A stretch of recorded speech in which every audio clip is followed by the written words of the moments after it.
Assalamu alaikum wa rahmatullahi wa barakatuh.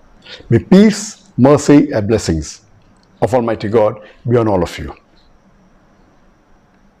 In the last 24 hours, I and my PR have been approached by scores of journalists and media houses regarding the statement made by Sheikh Yasir Qadhi, a renowned Da'i from USA, on his social media accounts regarding myself, whether these statements are true or not. 3.5 months before, the Indian officials, they approached me for a private meeting with a representative from the Indian government. And when he came to Putrajaya in the 4th week of September 2019 to meet me, he said that he is coming after personally meeting and under the direct instructions of the Prime Minister of India, Narendra Modi, and the Home Minister of India, Amit Shah. And he said that he wanted to remove the misconceptions and the miscommunication that is there between myself and the Indian government, and he wants to provide me a safe passage to India.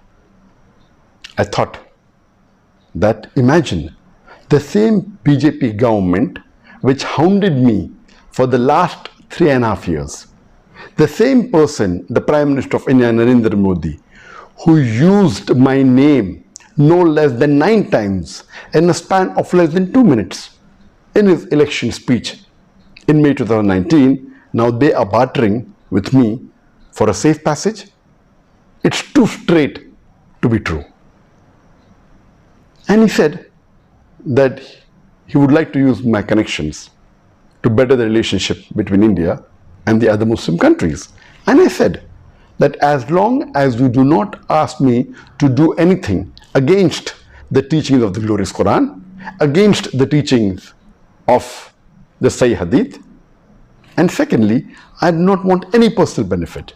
And lastly, as long as it benefits the Muslim Ummah, I have no problem in cooperating with you. And the meeting lasted for several hours.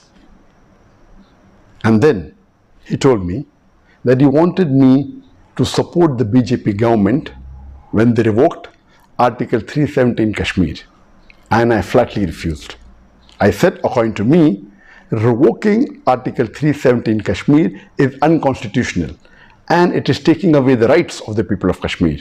I cannot support an act of injustice, and neither can I betray the people of Kashmir. And when he realized that I will not support any act of injustice, he said that he has no problem even if I speak against any agencies of India, whether it be the NIA, whether it be the ED, whether it be the police, but I should not specifically speak against the BJP government and against Narendra Modi. And I told him that according to me, the NIA, the ED, they are not to blame. They are just following their political bosses and they're being forced to do what they're doing. And I'm not here to speak against any government. I'm a Da'i who's spreading the message of Islam. As long as they do not do injustice to the human beings and to Muslims, why should I speak against them?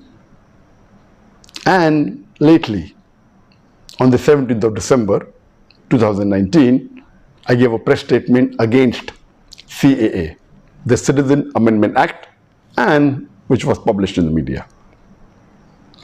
When I heard statements and I saw on the video statements of many Muslim leaders in India when they're openly and completely supporting the BJP government when they revoked Article 370 in Kashmir, I thought to myself, how can a Muslim who has the basic knowledge of Islam do this? Some of them supported the NRC in Assam. Some went to the extent of saying that NRC should be done throughout India.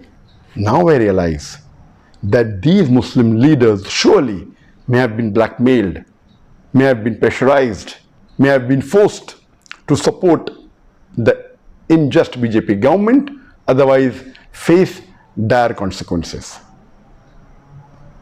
I have a message for the Muslims of India.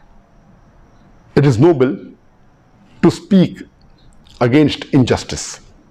But if you fear a backlash, and you're afraid, the least you can do is keep quiet. But supporting an unjust act is un-Islamic. You are bartering your seat in Jannah for your security in dunya. Allah says in the glorious Quran, in Surah Az-Zumar, chapter number 39, verse number 36, is not Allah enough for His servant? But yet they frighten you with others besides Him. Wa akhiru da'wana alhamdulillahi rabbil alamin. सबसे पहले news देखने के लिए हमारे HN news को subscribe करिए और इस बेल आइकन को दबाइए ताकि आपको अपडेट्स मिलती रहे।